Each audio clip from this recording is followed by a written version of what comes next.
Olá, meus irmãos, louvado seja nosso Senhor Jesus Cristo, para sempre seja louvado. Bem-vindos a mais um vídeo. E eu vou comentar aqui, de uma maneira respeitosa, a fala do Papa Francisco, tá? Sobre o inferno, tá? E sobre muitas coisas, né? Sobre aquele documento, sobre as bênçãos dos casais irregulares, né? Então, em algo assim, e mostrar o pensamento, né, o pensamento de muita gente, inclusive do Papa. Tá? Hoje vivemos num tempo onde o sagrado, o que aprendemos no passado, o que aprendemos no Evangelho, o que aprendemos desde sempre, desde quando éramos crianças, né? Hoje está sendo modificado aos poucos, não somente na igreja, mas também no mundo. Os valores do mundo, os ideais do mundo, os valores da igreja, né, estão sendo modificados. Tá? Isso a gente já via, né, eu comentava muito isso há muitos anos atrás. Tá? Só que hoje as pessoas veem como teoria da conspiração, não acreditam mais, já acham que estamos julgando as pessoas, principalmente quando falamos sobre o Papa. Ah, você está julgando o Papa, quem é você para julgar o Papa? Você não é ninguém. Eu não sou ninguém mesmo, eu não sou ninguém. Eu sou pecador também, eu sou um réis mortal, não sou ninguém. Não sou ninguém. Apenas estou falando com a base da fé, da nossa fé católica, que é simples, né? Crer na existência do inferno, crer, inclusive, aparições, né, marianas, aparições em Fátima. Nossa Senhora mostra o inferno para os pastorinhos. Né? O São Padre Pio fala que acha que tem medo de não ter lugar no inferno para essa geração. E tantos outros santos que tiveram visões do inferno. E a crença no inferno é bíblica, né? Não é fantasia. Está na Bíblia. Jesus fala do inferno. Tá? Então, e o próprio Papa Francisco mostra os seus pensamentos, nos seus próprios pensamentos. Né? Ele saiu da igreja e disse sua opinião sobre o inferno. E a opinião dele é que o inferno está vazio. Que ele espera que o inferno esteja vazio. Mas assim, vamos pensar. Muitas pessoas hoje, incluindo o Papa, acreditam apenas na misericórdia e que tudo poderá ser perdoado. Mas e aí? Há uma confusão. Lógico, tudo pode ser perdoado. Todos os pecados podem ser perdoados. Tá? Exceto o pecado contra o Espírito Santo, que é falado na Bíblia. Mas o pecado é perdoado quando? Quando você se arrepende dele. Quando você muda de vida. Quando você transforma a sua vida. Você deixa de praticar aquele pecado. O próprio Cristo, ele fala, vá e não peques mais. O próprio Cristo, né? Muitas pessoas, quando a gente fala de alguém, comenta, sobre o padre Júlio Lancelotti, não, ele anda com os pobres, ele é isso e aquilo, tá? Ok, é muito bom ajudar a fazer caridade, mas Cristo, ele andava com os pobres, ele andava com os marginalizados, ele andava com as prostitutas, andava com os cobradores de impostos, andava com os ladrões, com todo tipo de gente, para levá-las à conversão, à mudança de vida. Jesus queria que eles mudassem de vida. Ele falou até uma vez, quando foi questionado, porque muitas pessoas falavam, por que você anda com esses pecadores? Ele fala, eu vou andar, eu não vim para os sadios. O médico ele vem para os doentes. Okay? E muitos usam essa palavra, por exemplo, para nos criticar, no caso de o padre Júlio Lancelotti, por exemplo, ou de outras situações, do Papa Francisco, né, a decisão das bênçãos dos homossexuais e assim por diante. Aí deturpam tudo, deturpam o que a gente fala, aí a gente vira os monstros, os julgadores, os santarrões, a gente vira tudo isso. Mas só estamos falando o que está escrito na Bíblia, o catecismo. Não estamos contra os pobres, não estamos, a gente não está deixando de acreditar na misericórdia de Deus, nada disso. Jesus é misericordioso, Jesus ele pode salvar um pecador, com certeza, qualquer um, qualquer pessoa. Mas, perante a sua conversão, é um detalhe que ninguém está contando. Eu só posso me salvar se eu me converter, me arrepender dos meus pecados. Coisas que muitos não estão fazendo aí, e falar, misericórdia de Deus, eles vão para o céu, mesmo fazendo um monte de barbaridade. Mesmo indo contra Deus, mesmo pecando, o inferno está vazio. Deus é misericordioso, não vai mandar ninguém para o inferno. Mas um outro detalhe, Deus não manda ninguém para o inferno. As nossas atitudes que nos levam para o inferno. Tá? Nós mesmos nos levamos para o inferno. Quando a gente deixa Deus, quando a gente se recusa a acreditar em Deus, quando a gente se recusa a obedecer a Deus, quando a gente quer obedecer nossos próprios caprichos, nossas próprias ideologias, nós deixamos Deus de lado.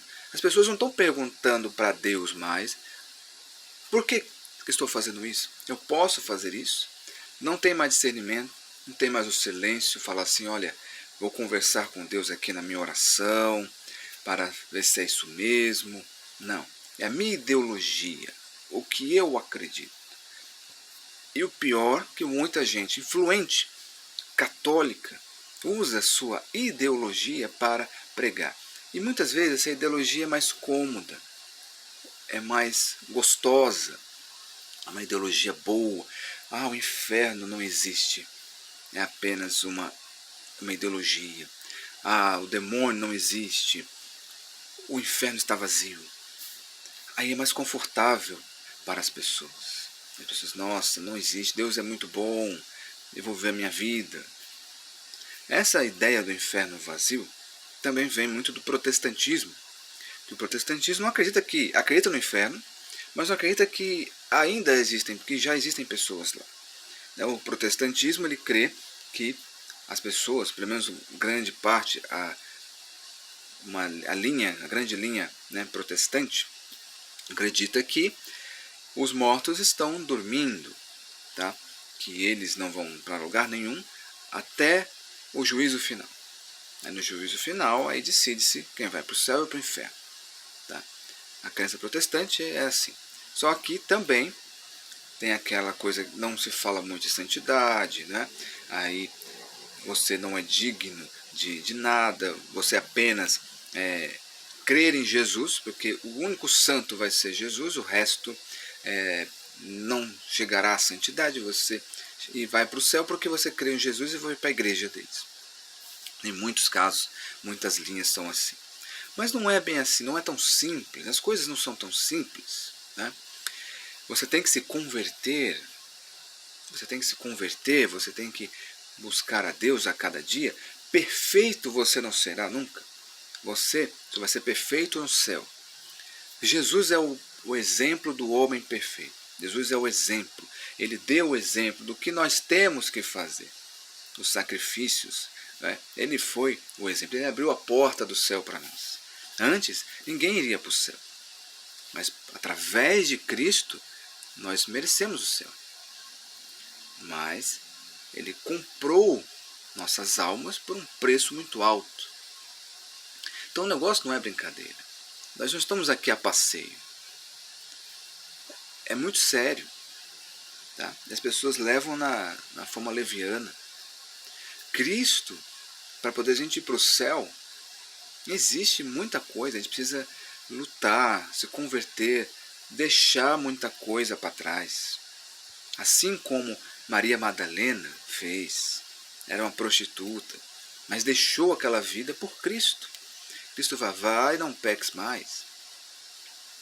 O cobrador de impostos, né? São Mateus era cobrador de impostos, deixou aquilo, que os cobradores de impostos naquele tempo eram corruptos, roubavam do povo, tal, eram ladrões.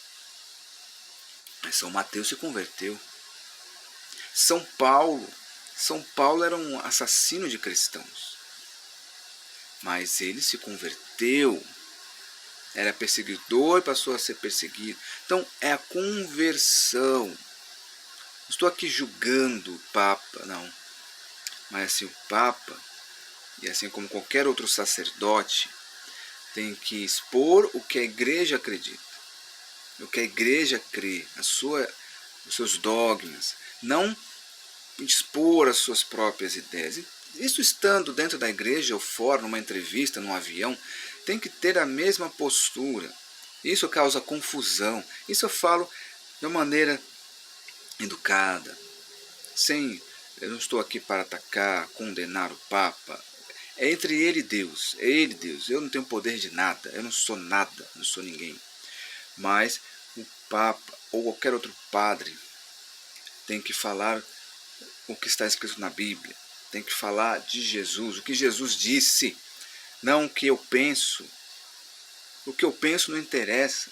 O que eu penso pode ser verdade ou pode não ser, mas o que Cristo fala é a verdade. A Bíblia, o catecismo, o que diz a doutrina. Eu não posso tentar modificar a doutrina com os meus pensamentos, com as próprias ideologias. Então essa é a confusão. A confusão de hoje é essa duplicidade, essa forma dúbia de falar, olha, a igreja fala assim, mas na realidade é assim. A igreja fala isso, mas na realidade é de outra forma. Mas pode ser de outro jeito. A igreja fala desse jeito, mas eu posso fazer de outro, não importa, não interessa. Jesus é amor, é misericórdia, é perdão, mas também é justiça. Ele pede para que você... Alguém te condenou?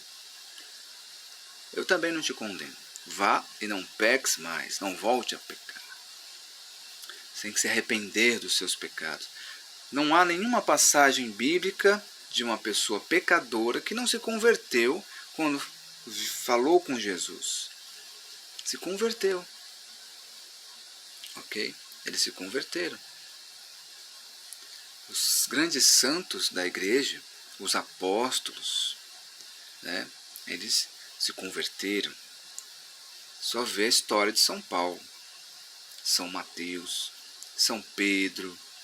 São Pedro era um pescador simples que acreditou em Cristo, tomou posse, pecou também, negou Cristo 3 vezes por medo.